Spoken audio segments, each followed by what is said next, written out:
Shalom jemaat yang terkasih, kembali lagi dalam renungan tekad, temukan kebenaran Allah yang dahsyat. Mari kita berdoa. Bapa yang baik yang kami kenal melalui putramu yang tunggal, Tuhan kami Yesus Kristus, kami hendak merenungkan firman-Mu. Terima kasih atas hari yang baru ini, kiranya firman-Mu juga senantiasa membaharui hati kami untuk terus selaras dengan Injil-Mu. Di dalam nama Tuhan Yesus kami, Juru Selamat kami yang hidup, kami panjatkan doa ini. Amin. Nahum kedua, ayatnya yang kedua.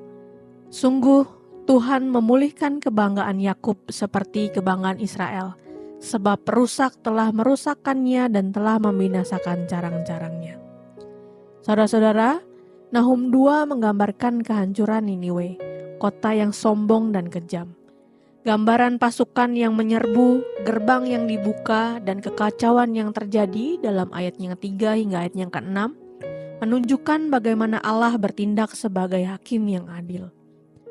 Namun di tengah penghukuman ini ada janji pemulihan bagi umat Tuhan.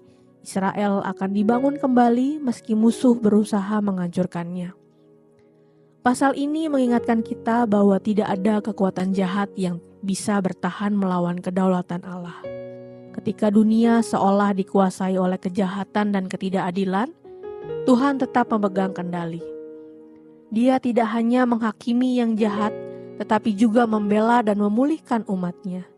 Untuk itulah Tuhan Yesus turun ke dunia bukan sebagai juru tunjuk pada keselamatan, tetapi Kristus sendiri datang sebagai juru selamat, dan hanya Dia sendiri juga yang sanggup memberikan pemulihan bagi ciptaannya, termasuk kita yang telah rusak karena dosa. Kaitannya dengan Injil.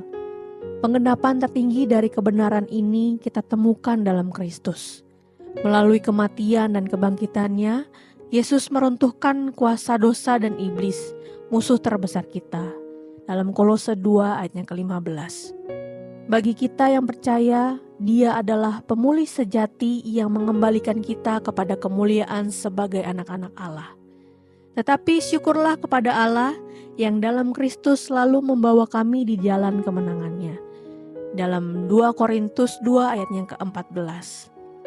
Nahum 2 menegaskan penghakiman Allah pasti datang, tetapi bagi yang berlindung pada Kristus, ada jaminan pemulihan dan kemenangan kekal. Di tengah dunia yang gelap, kita boleh hidup dalam pengharapan karena Tuhan kita adalah pemenang yang perkasa.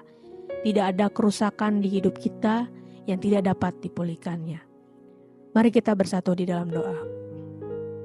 Tuhan, kami percaya Engkau sanggup memulihkan kami, menguduskan kami dari dosa-dosa kami. Juga di dalam hidup ini Engkau yang berkuasa memulihkan kami dari berbagai kerusakan akibat dosa-dosa kami.